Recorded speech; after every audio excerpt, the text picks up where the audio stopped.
आप exam tour देख रहे हैं, कल आप लोग आंसर की मिला लिए, यानी 1 to 5 वाले विद्यार्थी अब ये जानना चाह रहे हैं कि आखिरकार क्या प्रभाव पड़ सकता है, कितना प्रश्न गलत है, और गलत है तो वो उत्तर कब तक सही हो जाएगा, क्या हो जाएगा इसके बाद में, क्योंकि अभी प्रोविजनल आंसर की दिया गया है, और कट ऑफ पर क्या प्रभाव पड़ सकता है एक एक करके, वो चाहे जनरल विद्यार्थी हो, जनरल महिला हो, ईडब्ल्यूएस हो, ईडब्ल्यूएस महिला हो, एससी एसटी ओबीसी, सबका बताएंगे। तो ध्यानपूर्वक देखिएगा। मेरे साथ दुर्गेश सर हैं, बीपीएससी एक्सर, आपका स्वागत है एग्जाम में।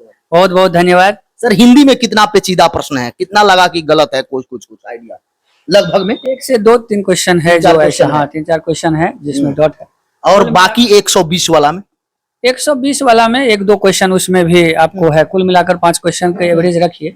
इतने क्वेश्चन में डॉट है जो आयोग जो देते हैं, उसके हिसाब से कटअप पर थोड़ा सा प्रभाव पड़ेगा। और कटअप पर प्रभाव जो है सो अगर दोनों मिलाकर 10 तक पहुंच सकता हाँ बस यही होगा। अब क्या सुधार होगा, एक्सपर्ट टीम जांचेगी उसके बाद। बिल्कुल बिल्कुल, तो उसके हिसाब से जो भी आंसर देंगे उस हिसाब से कटअप होगा। लेकिन अभी जो मेरे हिसाब से कटअप है जो मैं यहाँ बना कर रखा है, जो आपको बताना चाहूंगा, लेकिन इससे पहले मैं सभी लोगों को यह भी बताना चाहूंगा कि अगर जैसे कि कुछ चीजों पर अगर आयोग काम करे तो मुझे लगता है कि 5 से 10 हजार जो मतलब रिजल्ट है वो आगे बढ़ सकता है। मतलब 5-10 हजार और रिजल्ट बढ़ सकता है। जैसे कि मान लीजिए कि हम पहले भी वीडियो में आपको बताए थे कि 1 सीट 1 कैंडिडेट का है प्रोविजन है, मतलब वेरिफिकेशन जो है पहले हो जाए, सारा डॉक्यूमेंट का जो है सो जांच पहले हो जाए, जिससे कि बाद में जो जाकर के आपको परेशानी होती है वो परेशानी आपको नहीं हो। और इस स्थिति में सबसे जरूरी चीज है कि इन सारे को वेरीफाई करके जब आंसर दिया जाए तो मुझे लगता है कि लोगों सीट की संख्या बढ़ जाएगी और 5 से 10 हजार रिजल्ट बढ़ जाएंगे, जिससे कि कट ऑफ और कम हो जाएंगे। लेकिन अभी जो फिलहाल हमने बनाया है, मतलब आंसर की के बाद, जी आंसर की के बाद जो कट ऑफ को हमने किया है, उसमें जनरल का जो कट ऑफ है वो 78 से 80 आपको पुरुष का, फीमेल में जो है सो 68 से 70 तक रहने की उम्मीद है। ईडब्ल्यूएस जो है 65 से 67 और फीमेल में जो है सो 58 से 60 जो है सो रहेंगे। बीसी में जो है आपको 68 से 70 क्वेश्चन, मतलब जिनका पुरुष में महिला में जो है सो 60 से 62 अगर हैं तो उनका जो है रिजल्ट की संभावना है। इसी तरह से BC1 में जो है 63 से 65 महिला पुरुष के लिए, फीमेल के लिए जो है सो 53 से 55, SC में जो है 52 से 54 और SC फीमेल में जो है 44 से 45, ST में जो है 55 से 60 और फीमेल में जो है सो आपको 44 से 48 अगर सही है।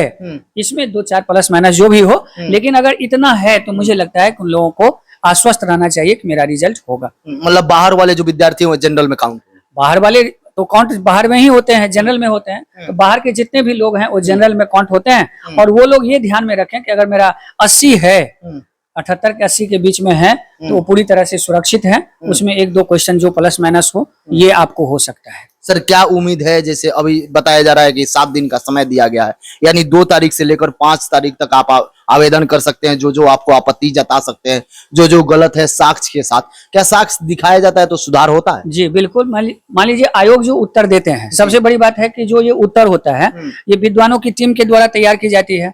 और ऑब्जेक्टिव प्रश्न में जो व्यू होता है वो हर व्यक्ति की अलग अलग हो सकती है। तो अब सबके सामान्य व्यू को लेने के लिए आयोग ऐसा मत करती है कि हम कुछ जो जिस पर लोगों को डॉट है, कुछ सभी क्वेश्चन पर तो डॉट नहीं है, कुछ क्वेश्चन पर डॉट है। तो ऐसी स्थिति में आयोग जो है सो बाहर से अभ्यर्थियों को यह देते हैं, मौका देते हैं कि आप अपनी बातों को प्रमाण के साथ, साक्ष्य के साथ रखिए। और ये आयोग में है, ये यूपीपीसीएस में भी जो है सर। लेकिन बिहार में देखा जाता है 5वां ऑप्शन जो होता है ये शिक्षक भर्ती में है, उसको लेकर आयोग बच जाती है। बहुत सारे लोगों का रिजल्ट हो जाता है, लेकिन 5वां ऑप्शन के कारण आयोग भी निकल जाती है। बिल्कुल। देखिए 5वां जो विकल्प लाया गया उसके पीछे जो लॉजिक था वो यही था, क्योंकि 5वां प्रश्न से पहले आयोग की तमाम जो परीक्षाएं होती थी उस पर डॉट ज्यादा होता था, प्रश्न ज्यादा उत्तर होते। चूंकि आयोग जो प्रश्न पूछती है अभी उसमें फैक्चुअल प्रश्न रहती थी, तो फैक्चुअल प्रश्न में एक प्रश्न के अलग अलग किताबों में अलग अलग आंसर होते हैं, जिसके कारण जो है सो वो डॉट बन जाता है। तो उस डॉट के कारण आयोग ने जो है सो 5वां विकल्प ले आए और 5वां विकल्प आयोग का विशेषाधिकार हो जाता है। और उस स्थिति में आयोग उन चीजों से बच जाते हैं। लेकिन मुझे लगता है कि मौका दे करके आयोग अभ्यर्थी से यह जानना चाहता है और एग्जाम को किसी भी तरह से विवाद से मुक्त करके बेहतर एग्जाम के लिए जो है सो प्रयास करती है, जो ये इसका एक सामान्य प्रक्रिया। बहुत बहुत धन्यवाद सर, समय देने के लिए। बहुत बहुत धन्यवाद। साथ ही साथ आप लोगों को ये एक बात ध्यान रखना है कि मान लीजिए कि हमारे पास जो मौका है ये इसमें है ही, लेकिन प्रयास आप जारी रखें, क्योंकि कई बार क्या होता है कि हम सफलता के लिए आश्वस्त भी होते हैं और आश्वस्त के बावजूद भी हमें जब तक पूर्ण सफलता नहीं हो जाए तब तक हम अपनी तैयारी में लगे रहें। इसीलिए अभ्यास में, प्रैक्टिस में लगे रहें। 1 तारीख से जो है सो अपने यहाँ जो है सो TRE 4 को लेकर के जो है सो एक क्लासेज शुरू हो रही है 9 बजे से 11 बजे सुबह में।